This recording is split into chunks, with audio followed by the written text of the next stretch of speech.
Thinking about self-publishing and don't know where to start? Join the Spa Girls each week for a fun-filled podcast with honest advice, tips and resources. I'm Trudy J. I'm Shah Barrett. I'm Cheryl Phipps. And thank you all for joining us for another week of the Spa Girls podcast. This week, we have an awesome editor with us today. We have Mary-Theresa Hussey from New York, who is also my editor. She's been helping me do some manuscript assessments on some of my books, and I'm super excited to have you here with us today, Matrice. Yay, welcome. Yay. Thank you very much. Well. Awesome. So I'm gonna read out your bio so everyone can understand how awesome and experienced you are, and then we're going to dig right into the editing topic today. So I think it's going to be an awesome episode. So everyone should be buckling in their seatbelts for an exciting time. Mary-Theresa Hussey, also known as Matrice, knew from the start that she loved the stories found in books, and that she didn't want to be a writer. So she became an editor, putting her love of books to good use by helping authors write better stories. Prior to becoming a freelance editorial consultant, she worked at Harlequin for more than 25 years, editing nearly 1,000 titles, which is amazing. As editor, senior editor, and executive editor, she read, acquired, revised, rejected, and critiqued triple that, which is even more amazing. Many of the books she has edited went on to find places in both the New York Times and USA Today bestseller lists. Matrice is also an award-winning editor, having won the RWA Vivian Stevens Industry Professional Award in 2015, the OCC Helping Hands Industry Award, Editor of the Year Award from the NYC RWA chapter, I'm assuming, and has edited multiple Rita nominees and winners, and National Reader's Choice Award nominees and winners, among others. So that's not even me listing all of them. No. So thanks for joining us today, Yes. Matrice. Thank you for having me. I've been Awesome. Okay, so first of all, can you just tell us how you a bit about your background, how you got into editing and where you've come from and how you got where you are today, basically. Sure. As I said, I'm a longtime reader. I think loved books in general. My Nancy Drews, my Hardy Boys, the whole series books got me hooked when I was young, and I fell in love with category romances, Mills and Boons and Harlequins and Silhouettes, when I was visiting my aunt in Ireland, and she had a whole bag of Mills and Boons tucked away in the closet. I'd run out of things to read. I was 11 or 12, and she said, you can read these if you can, if your mother says yes. And my mom was just give her something to get reading. She's driving us crazy. So that started my love of category romances. My first check that I ever wrote was to join the Love Swept book club, so that I could get my regular Love Sweps in every month for years. And so I've always loved reading. I've always loved working with books. I've loved critiquing and commenting on them. When I was interviewed by Tara Gavin at Harlequin for the job as editorial assistant, she said I was the only person who had ever come into her office, looked at the Diana Palmer and Anne Major books on the wall, and knew the characters' names and other books that they had written in that series. So she knew from the start that I loved category romance and silhouette books and the authors that she loved in general. So I started with Silhouette, and which was part of Harlequin at that time, but run a little bit separately. Now, of course, they're really all Harlequin, and Harlequin is part of Harper. So over the years, things change in the publishing industry, in particular, conglomerations and merges and all the rest of it. So I was with Harlequin, Silhouette Romance, Silhouette Special Edition, Intimate Moments, Romantic Suspense, worked my way up the line. I worked on the Luna line, started it and edited probably like 85–90% of the authors that were published in Luna, and then also helped in the start of the Kamani line a little bit, and in the start of the teen line as well. So I did a lot of various titles and worked with a lot of fabulous authors over the years. Wow, that's awesome. And now you're freelancing, you're out there in the world helping all sorts of people. I'm excited, including me. Yeah. A lot of fun projects, very different. I will say the first time that I worked as a freelancer, so to speak, somebody had hired me to edit her manuscript and critique it. And I had written back, and she had, it was a really interesting manuscript. I enjoyed it, but she had like lots of apostrophes and the characters' names and interesting words and all the rest of it. So I said, okay, let's just take all of these out. She's like, no, I like it. But I'm like, but take the words out so that people will read it. And she's like, no, it's mine. And that was my first big mind blown element, where I had been so used to over the years saying, okay, fix this, and people would fix it or change it, or we'd have a conversation about why it needed to be changed. And now she's like, no, I like it, I want it. And you're kind of like, it won't be good, and people will turn away from it. And so I learned that there's so much that I can do and bring forward. And it's much more of a dialogue when I'm working as a freelance editorial consultant. And I mean, of course, I always wanted to be a dialogue. Hopefully, you think so, Trudy, that, we go back and forth on things, but, it's much more of that. I don't really do it that way. And they don't do it that way, which is kind of interesting, just because they feel like it without having a solid, motivation or a real good reason for keeping things that are perhaps not the most commercial way to develop the story. Yeah, oh, that's interesting. That is an interesting, because I was going to ask you about, like, so you were acquiring all these titles for Harlequin, and is that the main difference that you would say between being part of at Harlequin versus working with authors, or are there similarities as well? Like, you're still looking for a good story, or is it a different? Are you looking for different things?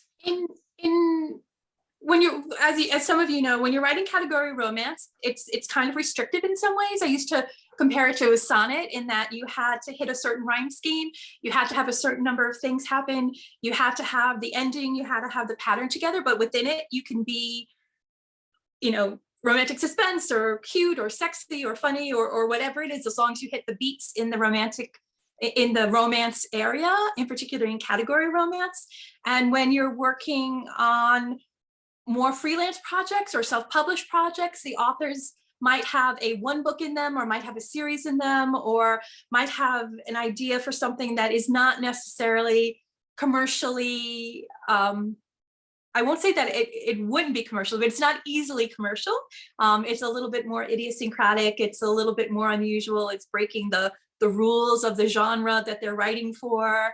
And so it can be more of a stretch. And so that tends to be a little bit more of a negotiation when, they want to have different qualities or categories that's not in the typical historical novel or things, and you kind of have to negotiate with them, and they negotiate themselves. Like, this is going to throw off a bunch of readers. Is it worth alienating X number of readers if Y number of readers find it interesting, and how does the balance work between it? So it tends to be more of, I'm in it for a short time period. When I was with Harlequin as well, I was in it from the concept of the book, through the editing of the book, through the back cover copy, through, all the different stages of the book, consulting on the cover and all the rest of it. And now I come in for a very narrow portion of the book. So I don't see your back cover copy necessarily, or your covers, or although some authors will share their covers and copy, and I'll often do a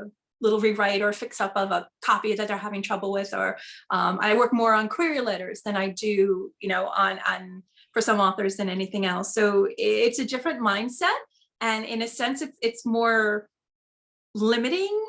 There's less freedom to interfere with the author's career and have feedback. And I'm coming in for a little element, important element, I think, but for one element within the whole career of the author. So it is a very different attitude and a feel from my end. You and I, we've worked on 5 books so far.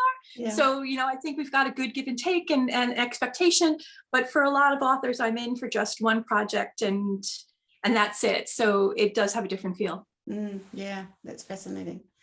Yeah, so anyway, so that's I'm just the what you're doing for me and how it's all working. I think it's great, and I think it's awesome for especially self-published authors to be able to have that person come in and kind of give them that advice. And you've got so much experience in terms of that traditional publishing kind of, and you're not just looking at the grammar, but you actually have that wider knowledge of like, hey, does this quite fit into the genre that you're aiming for? That's kind of worthwhile experience for authors to kind of pay attention to. So I think that adds actually a really awesome dimension to what you're providing. So yeah. Good.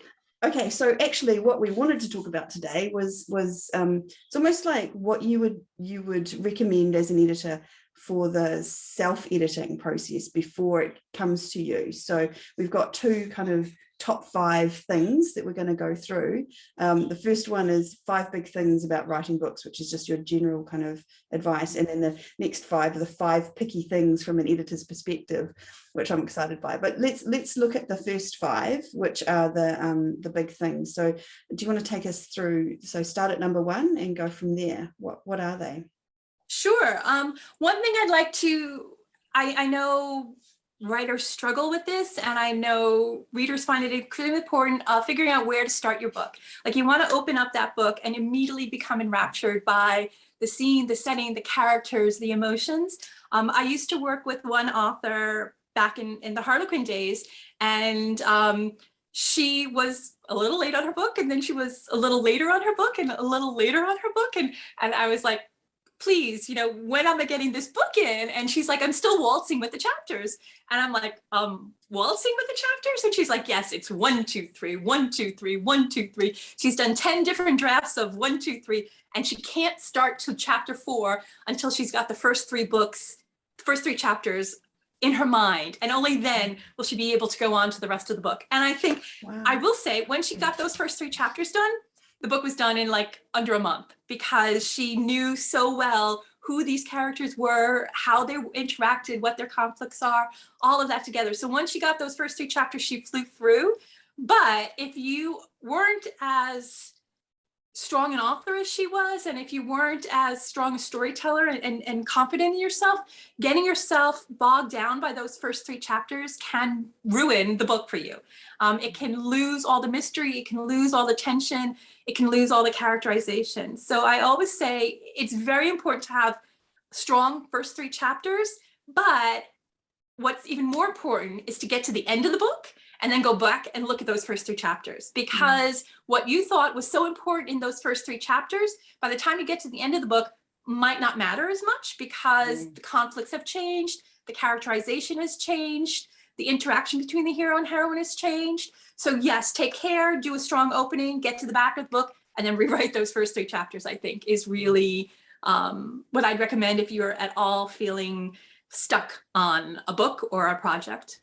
I've heard often the advice, especially for beginning authors, that write the whole book and then you probably have to cut the first 3 chapters or 5 chapters, and you actually have started in the wrong place. Is that, you're not that often? Yeah, I think that's pretty true. And that's why I say don't struggle over the first 3 chapters to that extent, because it might be chapter 4. So, I was working on a project the other day, and it was one of those where the heroine was on a plane ride and reflecting back on what brought her to this plane ride and returning home after all this time away and all of the rest of it. And then she goes and drives up to the parents' house, and she's thinking about, other things that happened. And I'm pretty much like, delete all of that. Like, we don't need that. We don't need this drive. We don't need this journey. We don't need all these flashbacks. We want her knocking on the door saying, hello, I'm home. And that's the part where the book really starts. So, the key thing about starting a book is, when did that person's life change? So you want as little before, when it was normal, so you get a little glimpse of what was normal, but then you want the moment of change that's in the character's life, the moment of awakening, the moment of surprise, the moment of conflict, and that's when the story really starts. And sometimes you won't figure that out until you're into the middle of the book or the end of the book, and then have to come back to it. Yeah, that's very true. So anything else for that one to add, or are we? I think that's the essential element of it. Do you guys agree? Is it the same with you? Yeah. I've just read I started reading a Colleen Hoover book, and it's literally that, like, she's on a rooftop thinking by herself, but actually about something that happened at her father's funeral.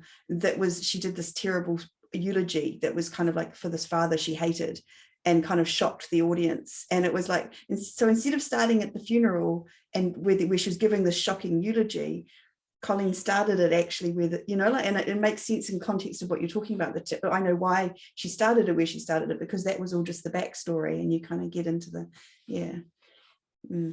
Okay. Yeah. So I think, so that's one of those, don't start in transit for the most part, I'll say. I mean, there's a whole bunch of ways you shouldn't start, but don't start in transit is one of the easier ways, because all it is, and I guess along that is don't have a number of false starts. One of the other favorite things that I've read with a lot of authors is the author wakes up, has, something exciting is happening, and the author wakes up and it's a dream. And then she reflects back on what happened, and then she moves forward. So you've actually started the book 3 different times for the reader. You've introduced the character as the dream. You've introduced the character as waking up and thinking about the dream. And then you've actually started the book later on. And these false starts can be effective if you know what you're doing and if the story is right.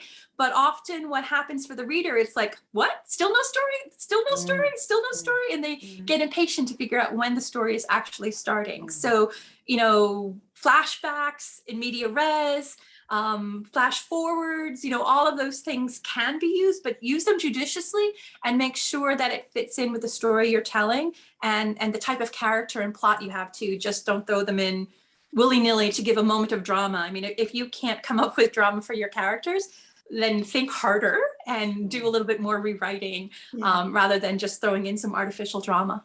Yeah, no, that's good. Perfect. I think that's all very good advice. The other one would be don't start by describing the weather. Oh, yeah. Well, unless you're like Conroy and doing the low country of South Carolina and the waves sleeping in it. If you're doing that type of story, then yes, the weather might fit into it along with the landscape. But yeah, really, you have to be doing a particular type of story and be a particular style of author in order to get away with beautiful language for that. Yeah, that's cool. All right, so what's the next big thing to think about as an author? I think, it's really important to look at each scene individually as well as part of the whole book. So each scene should have energy in it and conflict and serve multiple purposes. So it should be serving the plot and the character. The character should be making decisions within the story. Things need to be happening to the character. Things need to be blocking the character. Conflict needs to be appearing. Every once in a while, you can have just a nice, depending upon the type of story you're writing, you can have a nice fun scene of them sitting around chatting. But even if they're just sitting around chatting, use that element to reveal the story, reveal the conflict, give a deeper insight into who the character is and what this story and what this scene is all about. If you have a lot of scenes that just don't go anywhere, that's a problem. And that's often what happens with the middle of the book when it gets a little saggy. The characters are just talking about things and not actually doing things and experiencing things. So look at your scenes and kind of make sure they're doing at least double duty, if not triple duty, in revealing something to the author, revealing something to the reader, so that there's some excitement and tension that's happening in each story. I saw Mickey Spillane. I don't know if you've ever read Mickey Spillane. He's a hard-boiled detective novelist from the 60s and 70s and such. And I loved Mike Hammer and Tiger Man and all of those characters. But one of my favorite quotes, I saw him speak once, and one of my favorite quotes is he sells the first line of the book in order to sell that book, and he writes the last line of the book in order to sell the next book. And I think kind of keep that in mind with your scenes and your chapters as well as your book. Like, make sure your scenes start. I see, good point. Yeah. Yes. Yeah. Make sure your scenes start with something that's a little dynamic and never let your scene end on something that gives the reader permission to close the book and go to do something else. You want them to be resisting that urge to close the book. You want them resisting that urge to just say, oh, it's fine, or oh, I'll pick it up tomorrow, the rest of it. You want to do, and I mean, it suits some types of stories, thrillers or romantic suspense and all of those is definitely more suited to having that individually dramatic chapters. But, even just posing a question, restating the conflict, when you're having the scene ending, give a bit more of an emotional weight to the character whose point of view it is or who's a little bit more vulnerable.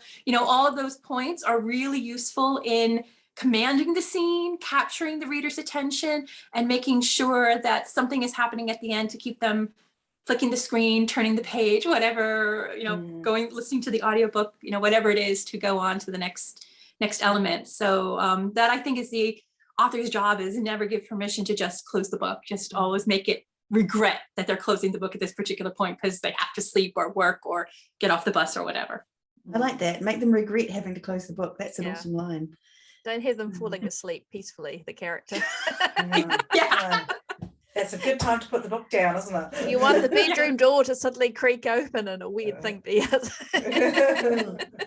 think Trudy, we had one of your books where within the heroine didn't she get knocked unconscious like 4 times at the end of the chapters 3 or 4 times at various times. Kind of, And that was okay. And that was, I was going to say that was something that you definitely like again and again. I get a comment, maybe stronger ending, Trudy. Maybe we could do a stronger ending in this chapter. And I'm like, oh, yes, all right, then fine. Does this woman not have concussion? Yeah, and it's funny what you don't notice, right? Like until you're actually like there's the writing process and you just write. But I think with part of the editing process that is actually going back and being analytical about what is happening in each of those chapters and what does happen at the end of them, and having to focus and say, okay, so 4 times getting knocked out might be a little bit much, and maybe she needs to go see the doctor now to get medication for a concussion or whatever, so that is a really important part of that editing process. And it's not actually, to be honest, it's not, I never noticed it, right? Like, so me as the author, it wasn't something that I even thought of, and it was only when Matrice came in and said, actually, Trudy, maybe when you're looking for things that you do wrong or you could do better, something like that, repetition like that is not an easy thing to check, is it? It's like, I think sometimes when you read something that you've written as an author, you don't remember whereabouts you wrote it. So the fact that you've written it 4 times kind of melds into one, doesn't it, really? Oh, yes. So I that's one big thing that I definitely have, I feel like I'm working on better, is that idea of kind of checking at the end and making sure that there's a really strong ending of each chapter and each scene. I think that's really important. Who else? I was watching R.L. Stein. He did a session for Masterclass for I think it's called Masterclass, right? And he said exactly the same thing. I mean, I know it's kids' books, it's his Goosebumps series, but that's what he does. Every single chapter, he makes it so they can't stop reading. They have to keep going. They have to take one more chapter. So it's the same kind of deal. Yeah. All right. So what's the third thing that you want to talk about? I said create vivid characters who act and make decisions, and making the reader care about those characters. And I think, that's something that could be done in a lot of different ways that you're doing it.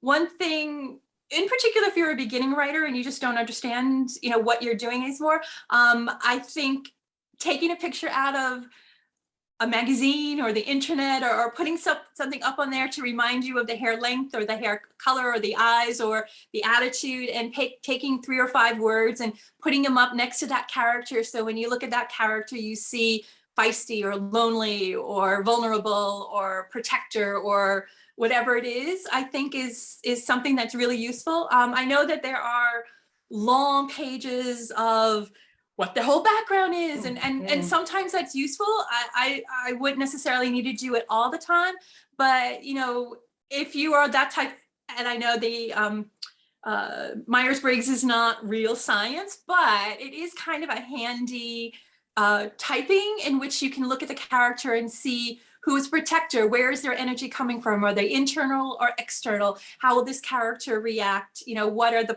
points that make decisions for them. So having an idea of their Enneagram, which there's only 9 different Enneagrams, or their Myers-Briggs or something along those lines for your main characters. So when you're at a point in your book where you're kind of like, how would my character react? You can see what they look like, and maybe they're tiny and they might duck under something, or maybe they're big and they'll step over something or bull through the wall, or maybe they're vulnerable and they'll retreat and have to think about it, and maybe they'll put on a performance and move forward. So, if you have that in front of you, when you're stuck with a character, then you can look there and say, this is how my character would react, and this is some of the background, and make them move forward. So I think, trying to individualize it for each character, and making sure if you have a hero and heroine that they have different qualities, and that some of those qualities will clash, but not be such total opposites that you're like, oh, these people are not going to last more than, one book or the rest of it. There has to be some areas where they'll get together again. Yeah, I like that. I like the idea of that, of having the words, because you can start out in a book with a character and not really have it fully formed, and then you have them doing weird stuff that doesn't make any sense in one part of the book versus another, because of a plot point rather than what the character would do. So having like 5 words, even just to, feisty, whatever, that kind of is a neat way to be reminded what that character would do, because that's who people connect to, right? Like it's the character. Yes. That's who the readers are reading for. That's who they don't want to leave the book for, right? Yeah. Yes. And I mean, with your character Hazel, you gave her glasses, which is fairly Worst unusual. idea ever. I'm the only person on this podcast right now who doesn't wear glasses. Anyway, sorry, keep going. But you have those little points where they start falling and she has to put them up, or they get fogged, and that's really vivid for the character. And it is kind of unusual because you usually don't go into that, but it makes Hazel very vivid in who she is, or those reactions, or she has to take a moment and smash her glasses back up or forward, and it gives her something to do, and it makes it distinctive. So yes, I know we went back and forth. You went back and forth on that a little bit, but it worked out well. Yeah. It was an attempt to give her something different. That was yeah. I think you're associated with high intelligence too, Trudy, just saying. Glasses wearers. So you are digging into my triggers there, because I've always wanted glasses. I feel like it makes people look smarter, and I've got damn my 2020 vision. give it a few more years, babe. You'll be there with the reading glasses that you wear. Exactly. Never had them. In particular, wearing masks. You never want to be wearing masks and glasses. No. As we all know from these past years. Yeah. Well, my daughter wears glasses, and that's her eternal problem, is having to wear mask and glasses at the same time at school. Can you imagine? Anyway, yes. Okay. So anything else to mention on creating vivid characters? Like any tips on how to do that? Like adding the glasses? Are there other things that like often people talk about like an emotional wound, or having those kinds of things? Is that something you think needs to be worked out before, or just? I think it's helpful in giving some of the background information. Just just be a little cautious that you don't use the same kind of emotional wounds, and that you're not fridging another woman or a character, or the hero always has to have a woman who dumped him in the back, or a woman who died in the back that he couldn't save, and all the rest of it. And so that there's variety in the story and in the conflicts. And depending upon the story that you're writing, it doesn't necessarily have to be a major issue for the character, but it is something that should be specific for him in a way, rather than just a general thing. Things that make him the youngest in his family, or the oldest in his family, or the one who went into the military when his parents didn't want it, or something along those lines, is something that's going to make his reactions individualized. And then for you as the author, try and keep it as instinctive as possible, so that this guy, how he'll react, or you'll what he looks like, and that's kind of the key to make it vivid and bring some of that back in there. Yeah, and I think it's like the idea of you talk about the lists of things that people fill out, all the character sheets and stuff like that, and like, for example, knowing their shoe size is not necessarily a really important piece of information, unless they've got really big feet that they can never find shoes for, and it becomes a plot point. Then that's important. But otherwise, they're the murderer and they leave a footprint. Yeah, or the Cinderella. Cinderella. So if it's those stories, then it's important. But there's information that's important and vital to the story, and is going to inform the character, and there's information that's just not as important, that you don't need to worry about. I mean, it's even that Lee Child's Jack Reacher, who but like, and it's like, oh yeah, he goes to at one point he's 6'7" and he's broad and he's big and all of this, but he can also seem to go to any Goodwill and find clothes to fit. And like, how did that really balance? Like, I really liked it in the TV series that was on. He went to a store and found a football player's who hadn't picked up his outfit, and got a nice suit that still didn't fit him well, but at least it was a Giants or Jets linebacker who is going to be big. Exactly, something big. But if you go into your average Goodwill store in Florida, I'm not sure that you'll find a clothes that'll fit a 6'9" kind of guy. And on the TV series too, it was like he'd find this t-shirt and it was like too tight on him, which kind of worked because he's this big muscly guy, and we're all going but it's kind of part of that storyline too, where he can't find things to fit him. And that's why people objected so much to Tom Cruise playing him in the movies, because his size was such a big part of who he was in the books that it made no sense that a small man like Tom Cruise was playing him. So it's amazing how those kind of things become important in the mind of the reader. And that's and it is the characters that they're reading for after all. Right? Yes. I think that's the main part. Is there anything else to add in terms of the characters, or should we go to the next? No, I don't think so. Unless, yeah, I think that kind of, well, I mean, there's tons you can add, but I think for this point, I think that's a great point to yeah. start. Yeah.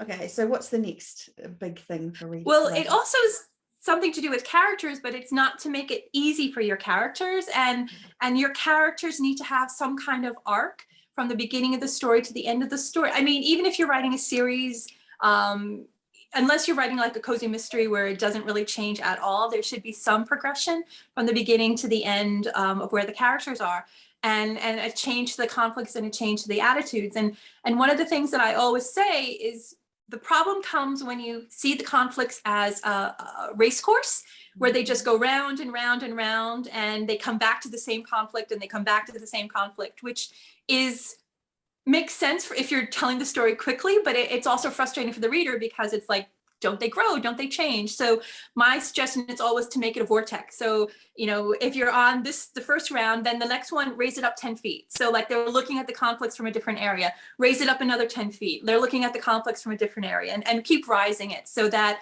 there's a different perspective. And maybe the conflict is that your father abandoned you. And the next one, well, he abandoned you, but he abandoned you because he had to go save somebody else. And by saving somebody else, he did this thing. And so he still abandoned you, but you're changing your attitude to why he abandoned, and you're growing as a person. So, that raising it into a vortex, rising the conflict up as a parking structure, or however you want to do it, is much more effective for the reader than somebody who's stuck on the same point time after time after time and doesn't have any growth.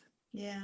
I love that vortex imagery. That actually makes so much sense, because it can be so difficult, because you're kind of, I think we sometimes apply the rules of real life because often things aren't resolved in such a neat way. So it's sort of quite hard to keep moving forward, shall we say, through things. Yeah. And I've heard the advice to kind of escalate it each time, like you have a problem, and then the next moment, the next critical point is a bigger problem, but actually the idea of the vortex, and it's the same problem but like escalating it or looking at it from a different perspective, is actually quite a powerful way to look at it. I really like that. That's awesome. Yeah, I mean, and certainly if you're doing a thriller, then yes, making it bigger or blowing it up, or there's a new body found. But when you're writing a romance, or when you're writing a fiction or a contemporary type story, that extra blowing it up bigger doesn't necessarily make sense within the context of the story you're writing. So you need to look at it in a different way to keep it personal, but also allow the character to change and grow a little bit, so that, by the end of the story, it's not they've done one more lap and, the conflict is gone, but, the third or fourth lap means I can let this go, I can put this behind me, and I'm ready to turn off the race course or turn into some new direction, and have a new set of problems. But that's one thing that you can kind of let go of. And I think, it could be with the internal conflicts and the external conflicts, and just a sign of the character growth and arc when you're going through it. Because I think it's important to have that in and out, that change and progression, so that when you get to the end of the story, you've grown with the character a little bit, and you've seen why they've grown, and you're more confident that they'll have a stronger future for themselves and with their partner. Yeah. In a romance, Matrice, would you say that both characters have to have the same level, if you like, of character growth, or does it tend to be one or t'other, like one of the two?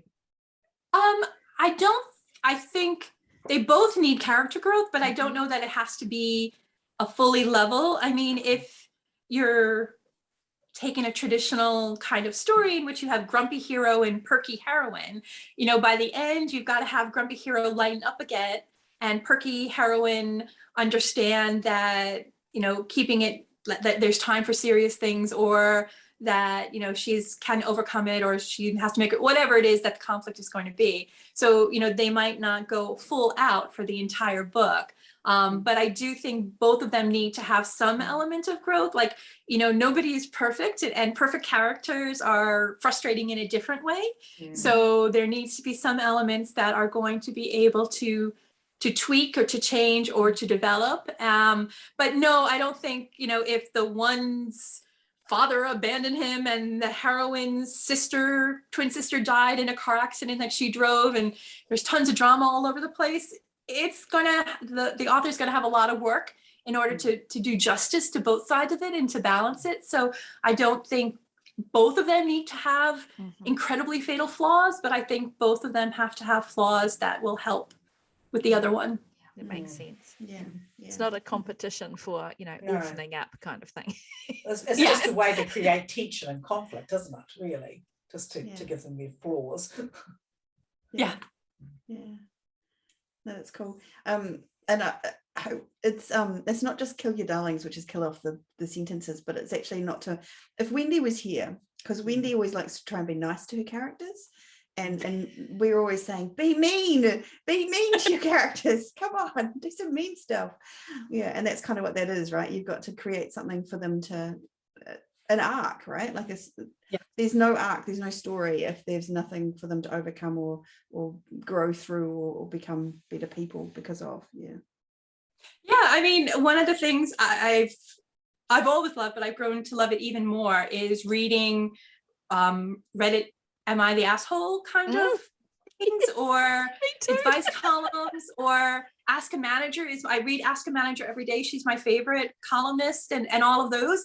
And what you're rooting for is for the person who made a mistake to get better, or for the person who was horrible to have a comeuppance, and keep that balance going. I mean, we have that sense of Schadenfreude of seeing when somebody is bad and becomes good, or somebody is rescued. And I think that's the kind of thing that as authors you're bringing to the thing as well. Like, how can you hurt your characters so that they can be rescued? How can you give them some pain that they can overcome and show their own strength? So, I understand. And if you're writing a light, fun, frothy romance, maybe, when he doesn't have to go quite as deep. But even then, the ability to pick yourself up and show your pluck is something that will make readers identify with it as too.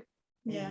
I mean, I know maybe some people enjoy a story where it ends dark, but I think most people want there to be kind of like good overcoming evil, or, the person who's been wronged kind of coming out top on the end, and the bad guy kind of getting their comeuppance, right? Like, we don't, as much as that might not be real life, I don't know, but it's what we kind of want in a book mostly. Like, I do anyway. That's what I want to see, Yeah. So, and if in romance particular, one of my favorite things was always the good grovel.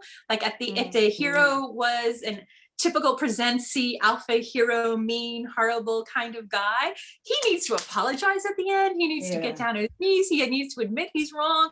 And the heroine, has the ability, she'll forgive him. Sometimes I don't wish she wouldn't, but she forgives him. Yeah. But, that's the kind of overcoming obstacles that makes you want to think that this couple will work together, or that you've got that sense of, yes, it was horrible, but he apologized and things will be better now, rather than somebody who just merely assumes that he doesn't need to apologize and just continues on. That's interesting. Okay, so we've got the last one. Oh no, are we up to the last one? Oh no, I'm looking at the wrong list. Yes, we are up to the number 5. What is number 5? So I put know your audience, but listen to your gut, which is something that perhaps a beginning author might have a little more trouble with, because they might be all listening to your gut instead of knowing your audience, and something that a more experienced author might be focusing on knowing your audience and not listening to your gut. So I think you're going to have problems with both of them at various stages in your career and with various stages in the book. So it is something that you're going to need to balance and understand where it fits for you in particular. But, you need to be able, if you're writing a romance, you need a happily ever after or happily for now. So that is a guarantee for a romance genre. But if you then switch it and you're writing women's fiction, then, that's going with your gut in a different way, but you can't call it a romance. You need to call it women's fiction and kind of leave things a little bit more open-ended in some kind of story. So I think it's just the balance you have to writing the story of your heart versus writing the story that's going to sell, writing a story that's commercial and it's going to hit the the target that you want to hit, but also stands out a little bit and has your own voice and something of yourself in it. So that's not something an editor can really help you with, except pointing it out when you're going far off field, perhaps, or trying to brainstorm something that will be a little bit different within the normal confines of the genre. But I think it's something that when an author is writing her book, she's going to need to keep that balance in with the tone of the story, the type of story, the genre of the story, but also surprising herself and surprising the direction of the story. I have one author I used to work with, and I still work with her, but she would write, 120,000, 140,000 word manuscripts. And I'd be like, okay, I need a synopsis to do the story. And she'd send me the first 60 pages. And she's like, I know what the ending is, but you can't tell me because I can't tell you, because if I tell you, then I won't want to finish the book because it'll be resolved already. So I have to kind of make up what the ending of the book in the back of a copy and what the story is all about without actually knowing it, because if she tells herself the end of the story, she's lost interest in the book. So, it's kind of a balance that she's learned to write, in that, she knows where she's going. She knows the mood of the story. She knows vaguely how it's going to end. But if she actually wrote out a synopsis, that book would never get written because she'd have lost all interest in it. And that's kind of what you've got to figure out for yourself, what your own comfort zone is, what your own writing zone is.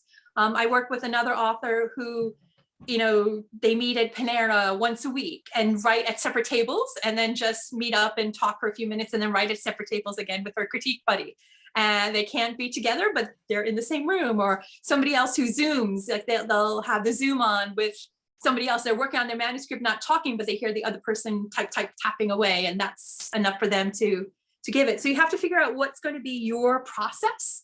Are you a pantser or are you a plotter? And you're going to have to take a little bit of the other bit on in order to make the story really sing. It's the balance of storyteller and craftsperson. And that's one of the things when we were at Harlequin was always one of the more frustrating types of stories to get, where it was technically perfect. Like the story worked, it had a good beginning, good end, but the magic of the story wasn't there. Like the manuscript worked, but it didn't sing for a romance reader. And that's something that's really tough. I mean, people think romance is easy, but it's not, because you've got to get that short period, hit all those points, and also make the characters sing and make it a storyteller. And I think that's one of the things that authors need to work on, like what's going to be their way to make their story sing. Yeah. Sage advice. And thank you for saying that about romance. I'm seeing a few comments these days on writers forums saying that, the old happy for now or happy ever after, it's old hat. Romance should be able to, end with a tragedy. And those of us that have been around for a while are saying, write what you want, but just don't label it romance, because that's not romance. It's like trying to write a murder mystery without a murder or a mystery. You can just set it in a spooky place, but that doesn't make it a murder mystery. But so thank you for that. I still love romances. I still work on them. I still read them for pleasure.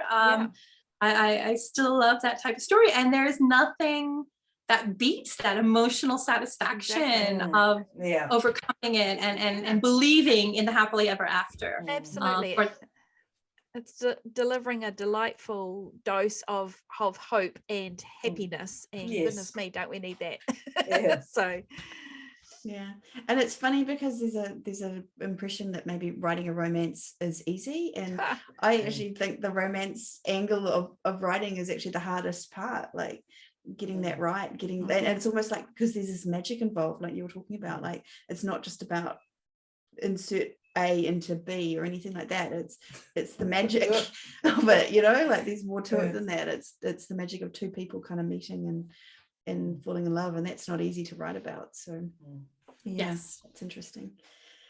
So you have to know your audience, but listen to your gut. I find that I love that. I used to say I have read probably more bad romances than almost anybody I know who isn't an editor and things like that. And I've read bad mysteries and all the rest of it. But, at the end of the day, if you're reading a bad romance, there is a positivity about the characters getting together, or overachieving things or looking to the future that you don't really get in every other genre. So, you know, if you have to read bad book after bad book, at least in the romance, you don't feel depressed at the end of it most of the time. Yeah. And I think that's something that's positive. Yeah, no, that's very true. Yay, romance. All right, let's move on to the next list and see if we can get the other 5 picky things done before our time is up. I'm sure we can do it. Yeah, these are a little bit easier, I think. Yeah. So 5 picky things from an editor's perspective. Go.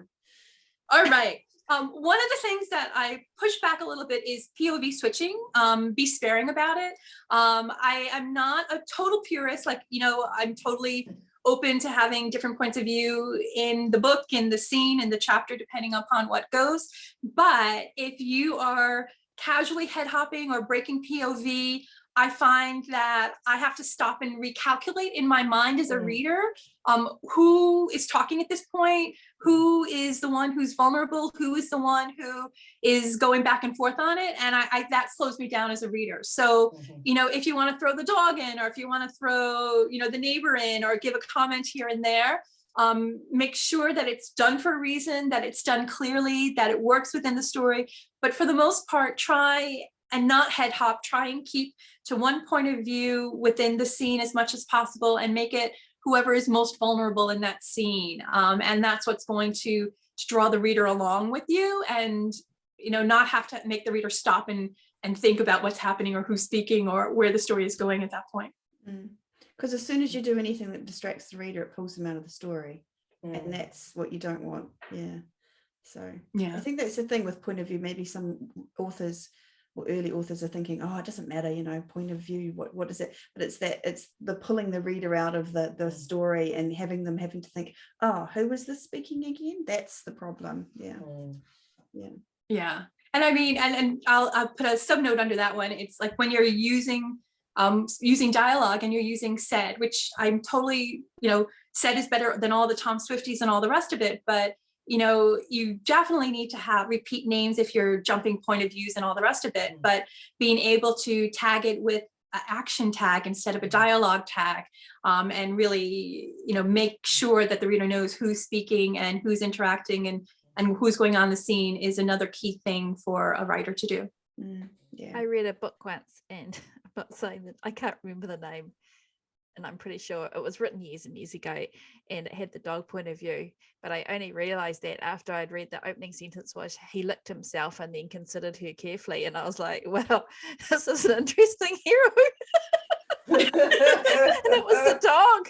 I'm just glad that, well, they didn't specify where he licked himself first before considering it. Sorry, just a side note. It's true. It's true. And well, Nora Roberts did it once famously in an early Silhouette special edition, and so that was like, but Nora Roberts did it. I'm like, if you can write like Nora Roberts, dog's point of view in every book. But yeah, absolutely. You know, yeah. Because Nora's a bit of a head hopper. She definitely does. She is head hopping, but she's a pro. She knows what she's doing. And Nora can do anything she wants. She is a goddess, and Nora can we publish aren't. a shopping list, as they say. Because I've just heard her as an example of someone who head hops. When you say to something, I'll try not to do that, they're like, oh, but Nora does it, and it's like, yes, and she does it well, and you know, even then, she does it to illustrate an element of the scene, not just because, oh, it'd be nice to have this happen. Like there's a purpose. And I think that's kind of the key element. If there's a purpose to it, I'll buy into it a lot more often. I was reading a well-known book. It was National Book Award winner, you know, best book of the year from whatever, with my, just this past weekend with my book club. And I was like, there was a lot of head hopping in the book, and it drove me crazy. And they're like, but it explored the characters and it gave different elements, and it's like, yes, it did. But I just, this won awards, and it's, you know, best book of the year, blah, blah, blah. And it drove me crazy because it just head hops so often. And yes, it served a purpose, but I was like, okay, next I'm going to just audiobook this, and maybe it won't bother me as much as reading it with that kind of attitude and style in it. But I even struggle if there's too many characters. Like I don't like like I've got a favorite author, and she wrote this series. It's like, and it was different main characters each time, and then she wrote a 9th book in the series, and it was like the culmination, and it kind of took every single character who'd been in and they all had their points of view, and I just find it distracting. I can't read it. I can't connect and go deep with the characters if there's too many of them. And I mean, and other people love that book, so it clearly there's part of this that might be a bit of about your preference, but I just think the fewer characters you have, the deeper you can go with those characters, and the more you can be connected, and yeah. Okay, so number 2, what are we? Well, kind of along your lines a little bit, is one of my little bugaboos is don't have everybody have the same initials, because I do a list when I'm editing a book or reviewing a book or critiquing a book. I do a list of people's names, and it's amazing how many names start with Jane or M or K. Like J, K, and M seem to be the most popular ones. And so they have name after name where it's Jane and Jessica and Jeremy and John and Jack and Jimmy and John Jack. And you're like, well, you have a John, a Jack, a Jimmy, and a James. Like, can you not change some of these names? So yes, that's one of the things that I would recommend. Take a look at whatever your most popular names are and change them up. Throw a W in there, an S, a L, a T, all sorts of letters of the alphabet. And you might I have an alphabetical list that I make sure that I go through the alphabet, so I don't do that. So that's a minor point, but and it's especially if you have your hero and heroine, or your main female protagonist and main male protagonist, however you refer them, starting with the same initials. If you have John and Jane as your main characters, like, why? You're just going to confuse the reader. You're going to confuse yourself. You're going to confuse the editor at some point. Give them very different names, give them different initial letters. I mean, yes, if you have, characters, kids who are twins, and they start with, Daisy and Duke or whatever it is. But, for the most part, you don't want to have your readers, again, it's a matter of having your readers stop and thinking, which character was this? And am I supposed to know who he is or she is at this point? And so anything that you can do to prevent that, I'm all for. It's about making them distinctive. Then the number of times I've read through books and I'm like, I can't remember whether Bob or Brian was, like there's too similar and you can't figure it out. Yeah. And it's like throwing people out again. Yeah, totally. I agree with that one too. Good. Okay. Glad I agree with everything. Yeah. That's why we've got her on. She's freaking genius. Okay, number 3 of the picky things. So there's 2 things. You'll find that there are a lot of authors have different word bugaboos that they just get stuck on, and that you might not know it, and you might know it yourself till the 2nd or 3rd time somebody's pointed out to you that this is your particular bugaboo, whether it be in description or using the words by chance or using the word smirk or something along those lines. And so if it gets pointed out to you, some people gets pointed out in one book, and so the next book they have a totally different bugaboo that they use all the time, and that's fine. But just keep in mind of what are the words or the phrases that you tend to use too often, and then do a quick search at the end and trim them down, get rid of them, see if you really need them. Along those lines, there are the crutch words that are like back, up, down, very, just, still, that, was.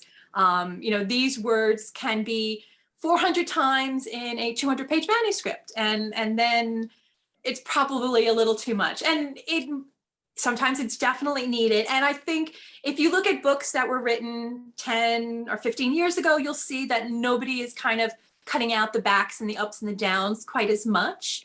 But nowadays it's so easy to just do a search and replace and find the word down is used 300 times and just skim through and delete it, because if they sit, then they're sitting down. You don't need to have the word down there. If they're coming down a staircase, they can descend a staircase. Just throw a few looked up different words. In particular, if you're using it in the same paragraph or the same page every so often, just try and get a little variety in there, and then trim out the ones that are, if you're using it more than 150 times in a 200-page manuscript, that's too many, I think. And trim back on that.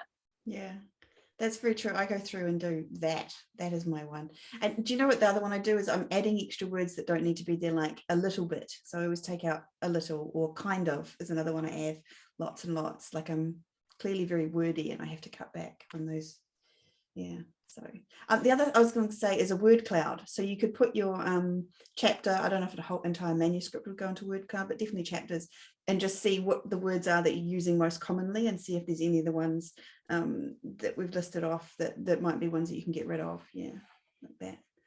Or at least tell you, like, if you are using different words commonly in different manuscripts, then at least you'll know that you've used onomatopoeia 300 times in one manuscript, and maybe you need to, I don't know if there's another word for that, so that one I'm not sure. Yeah. You guys you also have words that you find Char, have you find a word that you use? Just is my bugaboo, just. And so now I do a search, find or replace, but just another tool another tool is something like Pro Writing Aid, which is like a self check-in that can bring up repetition. It's very hard to see without some external eyes or help. I'm like saying looking. Look up, down.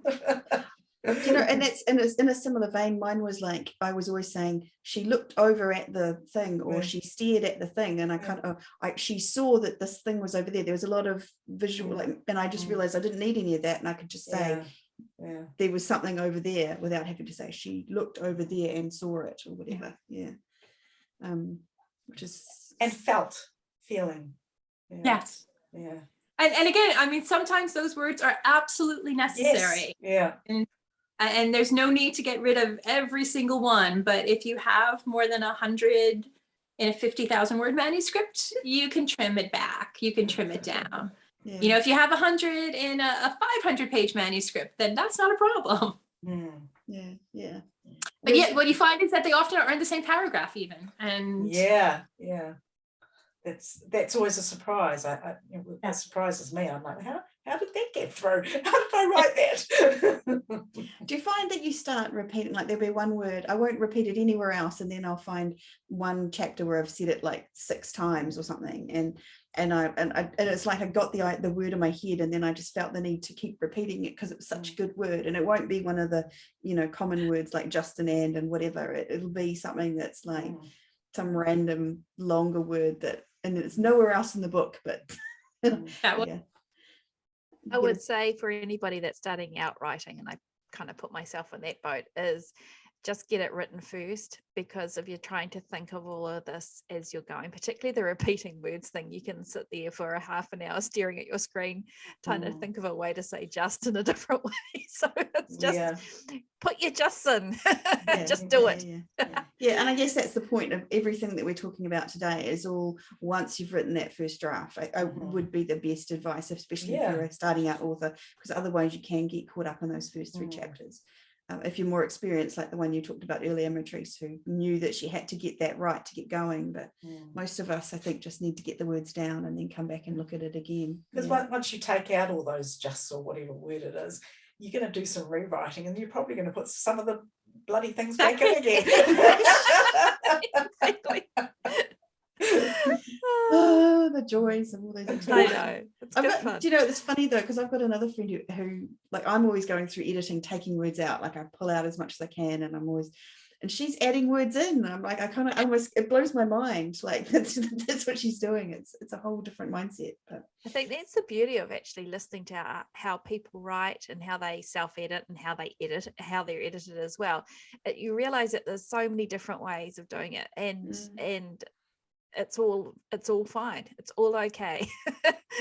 The goal is to get to the end product. And it's a process, right? Like the writing doesn't come down from on high through the things and come out perfect. It's a process. It's something that we work on and make better. All right, so what are we up to? Number 4. So 4 it's kind of fits along a little bit with that one. It says is learn what you usually get wrong and try and fix it for yourself, and keep trying to improve your understanding of grammar and developing your craft. So the frustrating thing for me, not with you, but with other people when I do a developmental edit. All those other people, not me. When I do a developmental and a line edit, in the developmental edit, I'll tell them, numbers need to be spelled out if they're under 100. If you have a comma, if you're having dialogue, use a comma, and then blah, blah, blah. And you go through this rule and that rule. And so I have like a half a page of, grammar things. I didn't fix it in the developmental edit, but these are the things that are issues. These are the things that are problems. These are things you want. One author misspelled literally at least 10 times. He misspelled necklace as in NECKLESS instead of NEKLACE.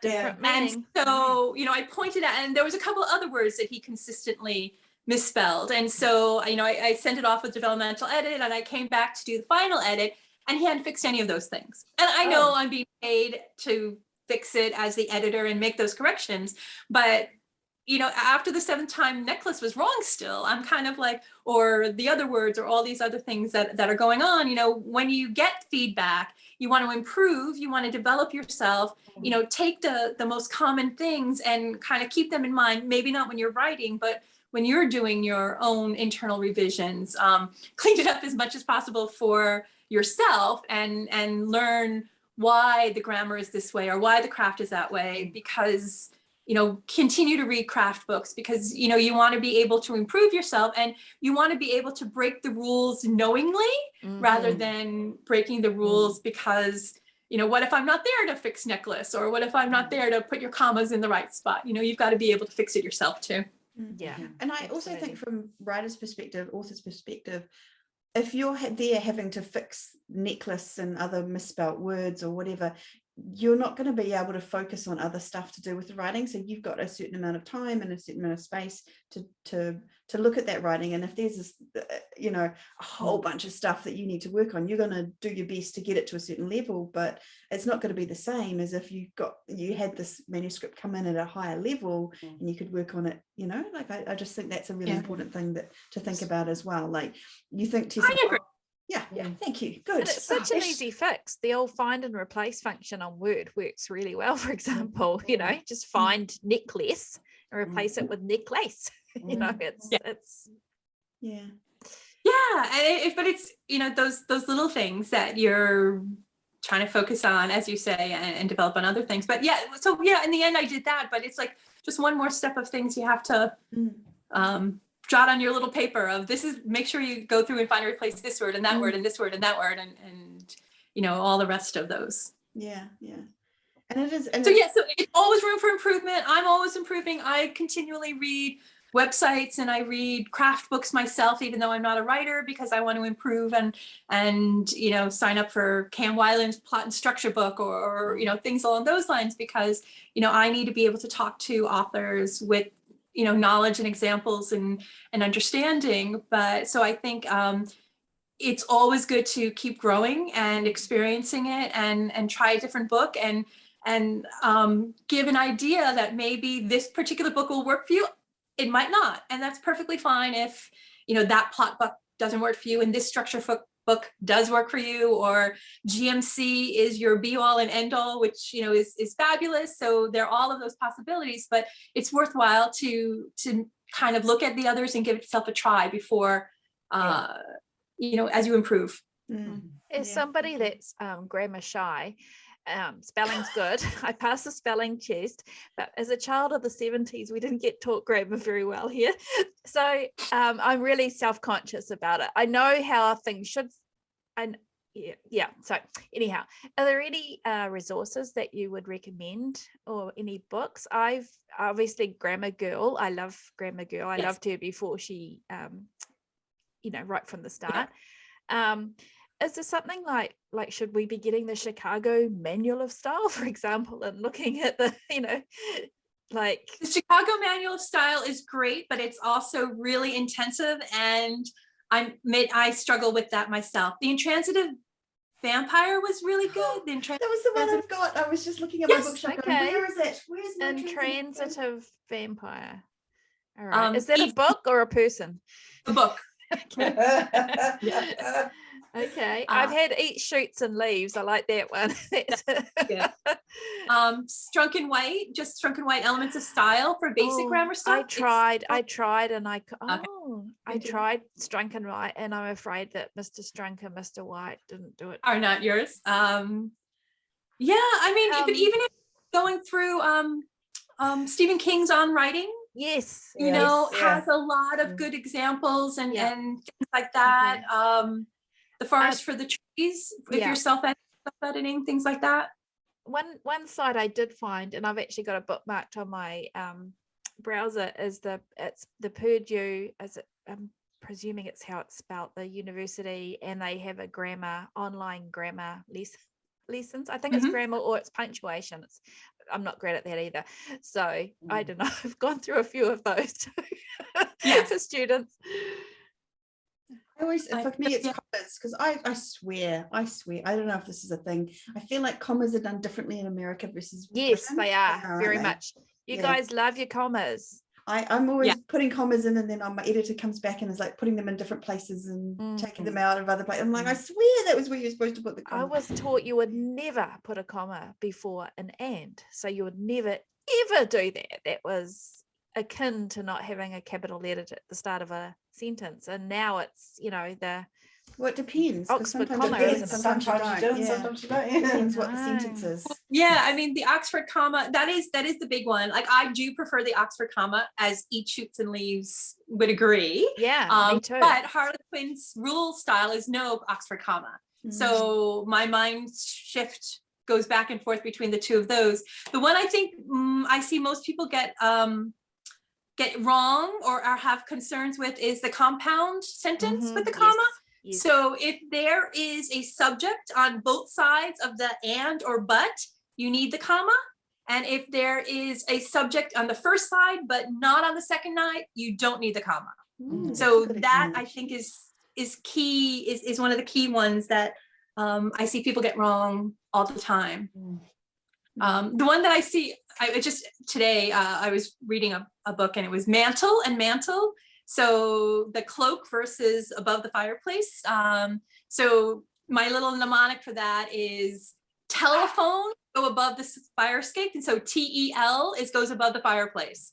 And then if it's TLE, you wear it on your shoulders. Or stationary. E is for envelope. So stationary with an E is envelope. And with an A, it's an altar. So you stay in the same spot. So there are a couple of little tricks for some of the more common ones, but it's amazing. Yeah, I was just going to say, weirdly, I found some great English teachers on TikTok.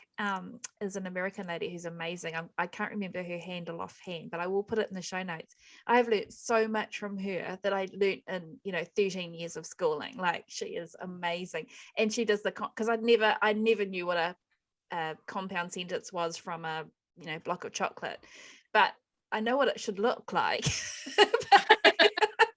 I couldn't tell you how it's formed, and she's wonderful. She goes through them, and she's huge on TikTok. I love her. So just that's you get these little. Yeah, she's great. I'll send you her handle. She's wonderful. I'm going to follow her now too, Shah. That sounds awesome. One thing that I always remember that stuck in my mind, and it's funny what does over the course of your writing career, was grey, how to spell grey. Yes. And that it was A for America and E for Europe. Yes.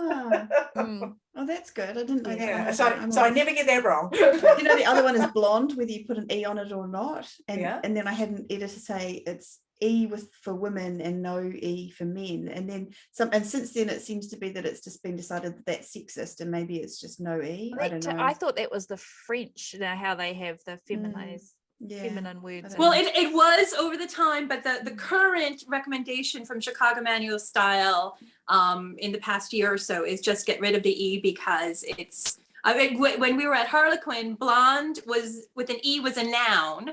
So the blonde walked into the room, and then blonde with the hair as an adjective would have no E. So she'd have blonde hair, no E. So that was when I was at Harlequin. Now, I don't know what Harlequin is doing now, but the current recommendation for Chicago Manual Style is just get rid of the E entirely. Okay. So blonde, makes it much less confusing. Yeah. Let's go with that. Okay. Decided, sorted. All right, we better do the last one of these things because we're running out of time. Sorry, yes. And so one of the things that from my editor's thing is you actually you as an author's responsibility is to try and understand what the theme of the story is and what your voice is and how does it match up with the stories you're told, and not only with this individual story that you may be working on or I may be helping out on, but, you know, fitting it into your overall career and the context of your writing, because it's somewhat minor, but, you know, really when I finish a book, I ask the author a lot of times, so what was your theme here? Was it independence, growth? Was it, you know, Beauty and the Beast theme? Was it, you know, a fairy tale? Was it overcoming? And a lot of times the author can't really answer that. And I'm like, but this is something, and it could be kind of cutesy, I guess, in some ways, but I think it is, you know, something the author needs to keep in mind, put it up on the wall along with her character sketches or outline. What are you trying to tell with this story? Are you trying to tell of achieving, of overcoming? Are you trying to tell of awakening? Are you trying to tell of independence? Like, you know, there has to be some kind of theme word for you with this particular story. And then I think you should kind of capture them for you as your brand or your career or your own author's voice, so that when you're struggling, you can look at the words of the books or the phrases, you know, the one sentence or the phrase or the word of the books that you've written, and then see what they're all coming together. And then when you're stuck on your next book, you can look at that and say, okay, for my brand, for my voice, for my characters, this is something I need to work on, and then develop it that way. And it's kind of intangible, and it's a little airy-fairy in ways, and it's not like a grammar or getting rid of these words. But I think, you know, the strongest authors who are the most compulsive ones you want to read do have that quality. And I think starting it as early as possible in your career and understanding that this is part of your voice and this is part of your brand. When authors struggle to figure out their voice, this is a key element. Like, what is the theme of the stories they're told? What does that mean for the next story they're going to tell? And so it's a little airy-fairy, it's a little casual, but intangible. But I think it's something that an author should sit down, you know, after every book or before every book, and try and figure out, you know, where is she going with this story and how does it fit into her larger career? Yeah, I think that's important, and we don't always see it initially. Like, I think maybe once you've got 2 or 3 books under your belt, you might be able to kind of look and say, okay, what is the common theme for what's happening in my books? And yeah, I just, like, for me, I realized that I had a lot of characters who had hidden powers, that they didn't know about their powers, and it was kind of something that they found out, and they seemed ordinary, but actually in the end it turned out they were quite powerful and had they became powerful and all whatever, blah blah blah. But and so that was kind of an interesting kind of thing to realize after I'd written sort of 10-15 books by the time I realized that was actually a really common theme in all my books. In fact, every single one of my books has a character who has hidden power and has to figure it out, which maybe is something else I have to look at. Maybe that's like having a chapter where she gets knocked out every time. But and I know another author is Stephanie Holmes, and I know she has sort of a theme. So she doesn't always do the same genre, but she definitely has like a kind of, I think she calls it gothic romance kind of thing. Like, she has like this kind of cool kind of gothic vibe, and it's romance. So she always has a romance in it, whether it's the different genres of romance, but she keeps that as a theme across the thing. And I think that works really well for her. I don't know if that's quite what you mean in terms of the tone or the feel. Yeah, but that's I remember, name dropping here completely, but I remember when we spent the afternoon with Jane Ann Krentz, you like that, just throw that in there. She came to New Zealand, and we were very fortunate to have a kind of a small session with her, just to talk with her, and she talked about, I missed that. I missed Jane Ann Krentz. Well, this is what happens when you move out of Auckland. I'm sorry, but you know, it must have been before my time, because I would have been no, it there. wasn't. No, she just wanted to speak to the more popular speakers. I'm pretty sure she said don't invite Trudy. Okay. Anyway, my memory's a little vague on that one, but she talked about her core story, which I'm guessing would be probably fit the same thing. And she said it again, it was somebody else that pointed it out to her, and it went across her what's her historical name? Amanda Quick. Jane Castle, and it was the same and through all her different Jane Castle, Jane Ann Krentz books as well, regardless of the genre, and it was the same core story. So but it took somebody else to point that out to her, and then she's like, now I get it. And that's very true. Yeah. I would read both of those. I read historical and her contemporaries, and it's because it's the same sort of story that I like. Yeah, and that's the other thing. I'm wondering if you're new again and you're thinking, I don't know how to identify this. Maybe look at the books that really like your keeper's shelf, and possibly there's a commonality with those regarding what's behind the underlying theme that you're really drawn to. Yeah, it's interesting. Yeah.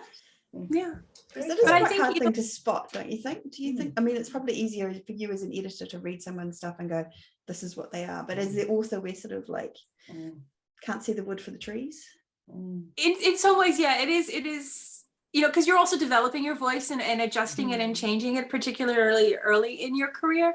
But by asking yourself, what is the theme of this book? And then I usually throw out, if I'm doing like a deeper developmental edit, like these are the 3 themes that I'm seeing in this book, or is it trust or vulnerability or whatever. So whenever there's a point in your book where you have to make a decision and you look at what is your theme of your book, that's going to inform that decision, and it's going to make it easier to come up with what the choice is going to be and the things are going on.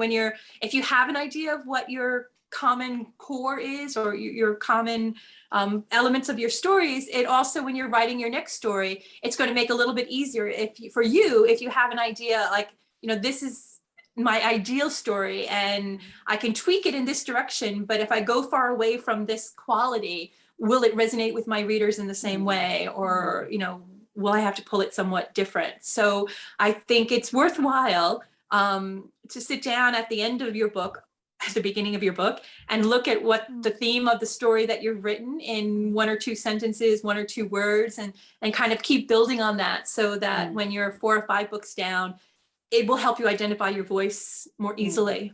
I like that. Yeah, good. I think that's good advice.